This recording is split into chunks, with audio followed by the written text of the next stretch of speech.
There's something truly exciting and mysterious about purpose. This topic has intrigued me ever since I was a little girl. But at the age of 8, I was given a gift, a huge revelation. I finally realized that why I was put on this earth was to talk. That was it. At 8 years old, I was walking around thinking, to talk? I get paid to talk, and believe you me, I can talk. I was going around thinking, life, you, me, let's tango. Like this is the easiest gig ever. But now I'm 41 years old and I'm still a little fuzzy on what I'm supposed to be doing. I go to sleep, I wake up, I go to work, I come home, I go to sleep. You see, I'm still living this life feeling like I'm on a hamster wheel. I've got one part of the puzzle. I know what it is I love to do, but for whatever reason, living this mundane existence, I'm still feeling a little empty. How do I get from point A to point B? So I do what most people do. I do a Google search. You go just do a Google search on purpose and on destiny and on life, and there's so many tools and resources out there. But if you're anything like me, you've read them, you've filled out the workbook journals, and you're still wondering, what is it about me that I just can't figure out? I mean, why is it that I'm still feeling like I'm missing something? All my family and friends are outside frolicking in the grass because they're loving life. But I want to frolic. I want to frolic in the grass. There's something I'm missing and I don't know what. I'm constantly feeling like maybe it's me. You know, it's like going into a movie theater. You sit down, you look around, everyone's having a great time. They're laughing, they're pointing at the screen. So you look up at the screen and the pictures are fuzzy. And you're wondering, why are the pictures fuzzy? What's going on here? You look back and there's a little sign on the wall. 3D glasses here. It's been perspective. That's what's been missing. All this time, life has been right in front of me, popping out, waiting for me to experience it, but my perspective has been wrong. See, what if I told you that when you were formed in your mother's womb, when God created you and called you forth, you were created with the natural ability to have a 3D perspective. You were tuned into a secretive frequency that is all around. But as a result of pain, of hurt, of disappointment, of pride, that ability to see and hear the unknown was completely shut down. So now you're walking through life questioning what is wrong with you, when all along your perspective have been based on your reason that what you see and what you touch is real. But what truly is real is the invisible. And the invisible is governed by a whole different set of principles that are completely the opposite. You have to believe before you can see. You have to be last before you can be first. And you have to completely be dead to yourself before you can be alive and live. You see, this is a paradigm shift. It is in complete contrast to everything you have been taught by reason. It starts with renewing your mind, and that is what we're going to talk to you about today. So please join me on this journey to living your purpose in 3D. Yeah.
So before we go on this journey of renewing our minds and actually having this paradigm shift, we have to go back to some foundational basics.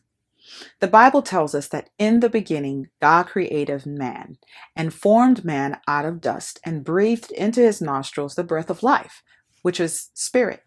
So you have body and you have spirit. And the formula for man is body plus spirit equals soul.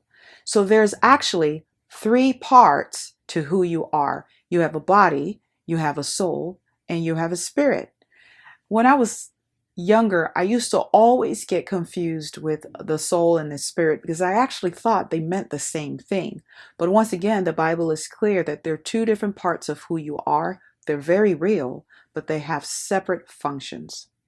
Now, our bodies were actually created by God so that we can interact on earth in this physical realm.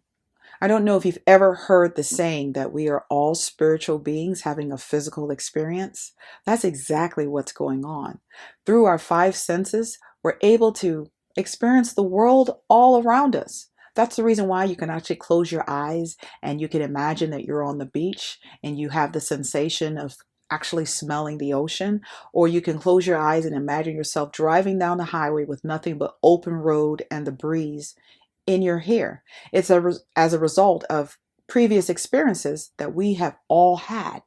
You see, our body, that's the first dimension of who you are. So when you're talking about purpose from this first dimension, it just simply means that you are physically walking out your purpose on this earth in this realm.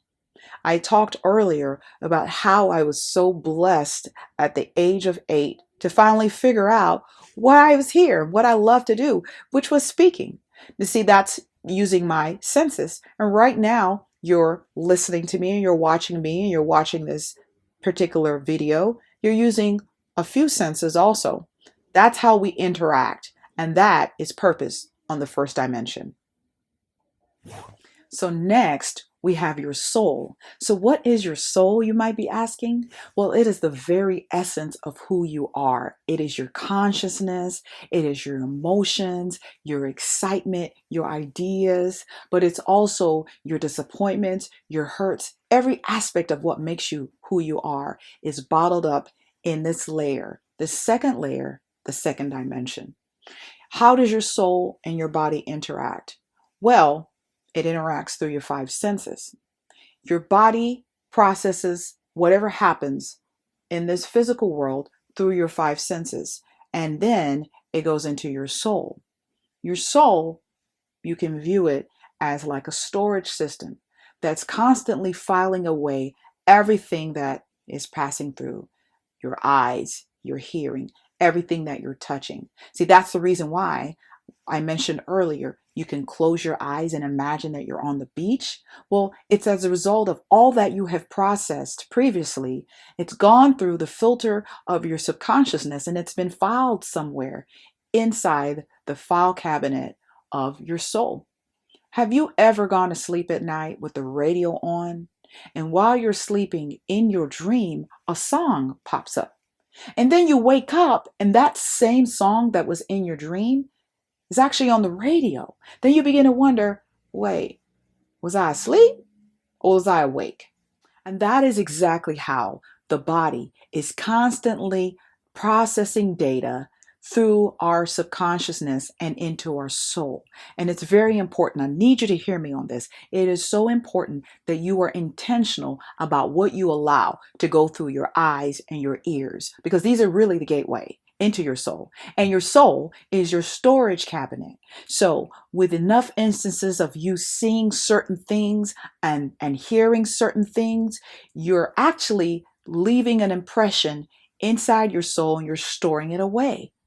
And with enough impressions and enough files on a specific topic, you can actually begin to create a negative narrative, a story. And if you listen to a story enough in your soul, in your subconscious, you're actually going to begin to believe it.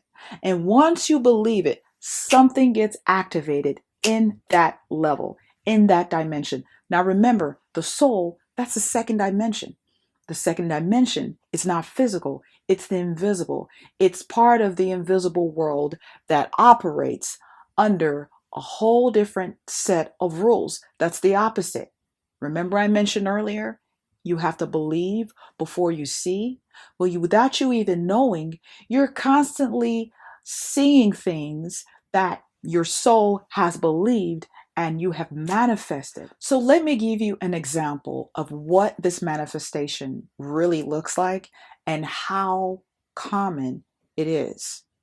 A while back, I remember a particular morning when I woke up and I realized I'm late. So I rushed out of bed, and the moment I get out of bed and I put my feet on the floor, there's a thought that goes through my head, and I said, I think today is just going to be one of those days. And I said it, and for whatever reason, I actually believed this is one of those days. So I rush, I go to the bathroom, and I fix my hair, and my hair is not cooperating. So I grab my outfit, I run downstairs, I grab my purse and my keys, and I'm about to run outside. I reach for a cup of coffee. The lid is not screwed on tight because I'm in a hurry. And guess what? Of course, I spill coffee all over my shirt. And naturally, it will be a white shirt that I'm wearing. So now I'm screaming in my head, "Ugh, I knew today was going to be one of those days." I rush in my car. I'm speeding down the highway. I exit off to go down to work. And this one particular road that I always go, that I exit off of, is usually, there's no traffic, 2 lanes. This particular day, of course, there's an accident. So I'm sitting in the accident. And I'm remembering what my manager said the day before. Don't be late to work tomorrow.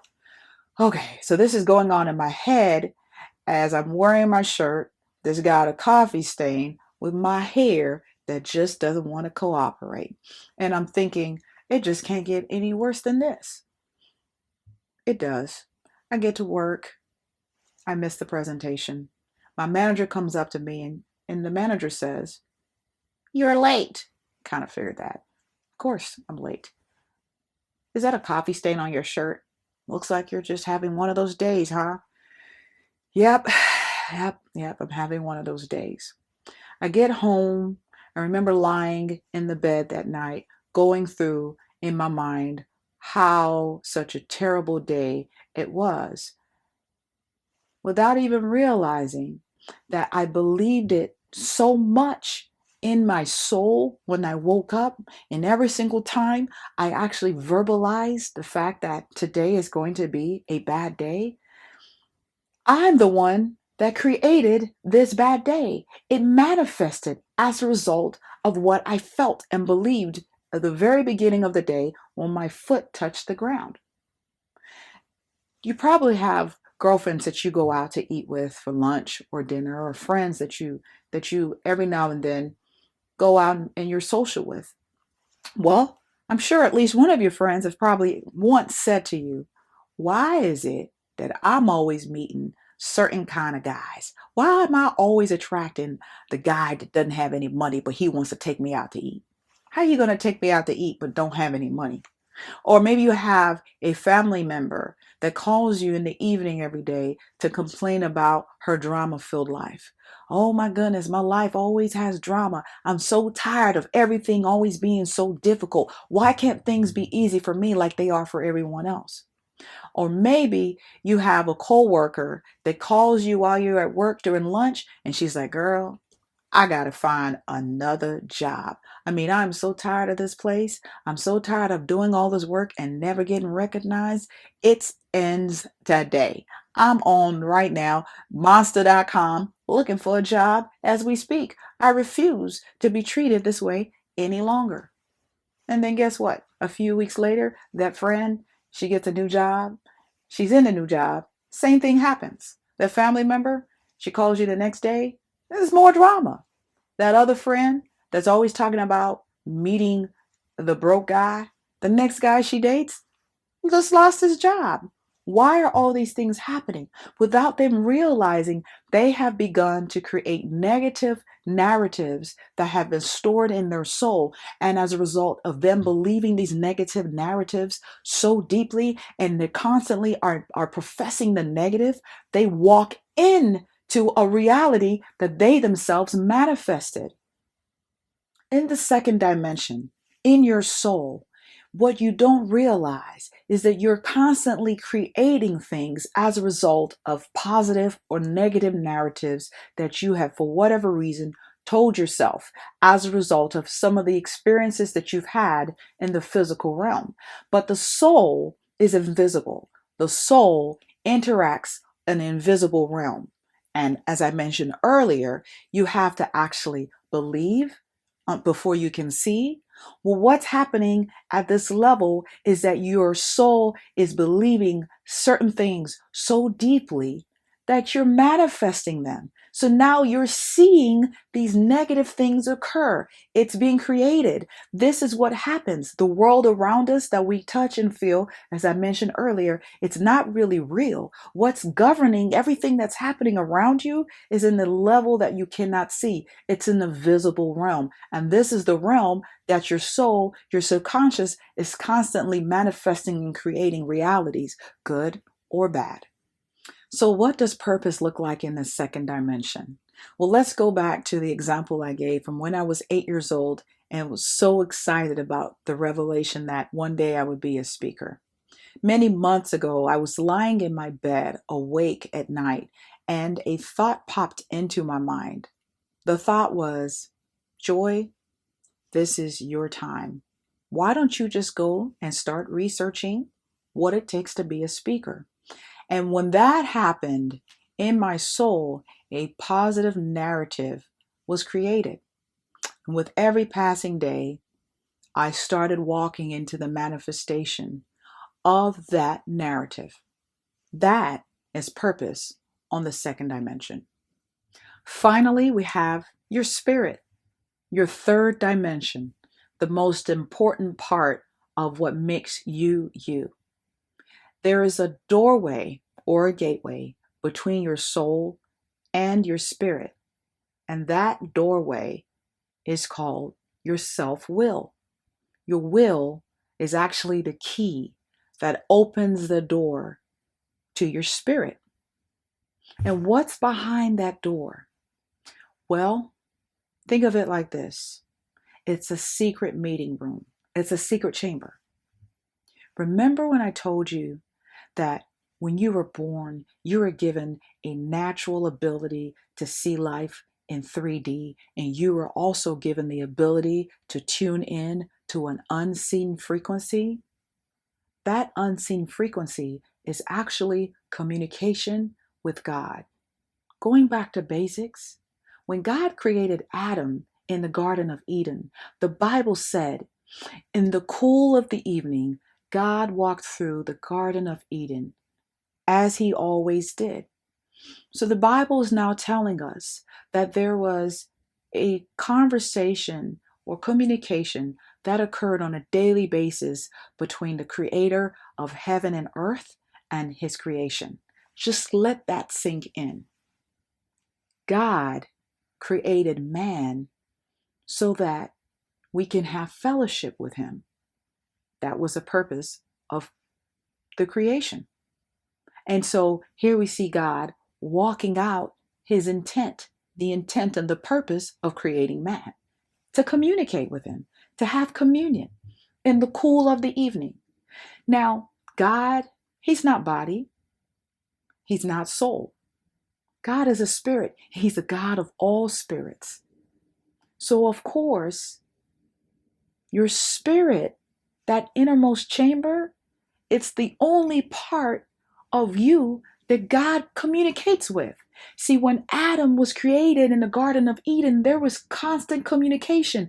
That doorway, that inner chamber, that secret meeting room, it was open constantly. There was free flowing interaction between God and his creation. That was the intent. Even after Adam and Eve left the Garden of Eden, the Bible talks about how they were still in his presence. See, that open communication was still there. But after time, man, in his wickedness and the hardness of his heart, decided with his own will to close that door, and that communication was shut. But guess what?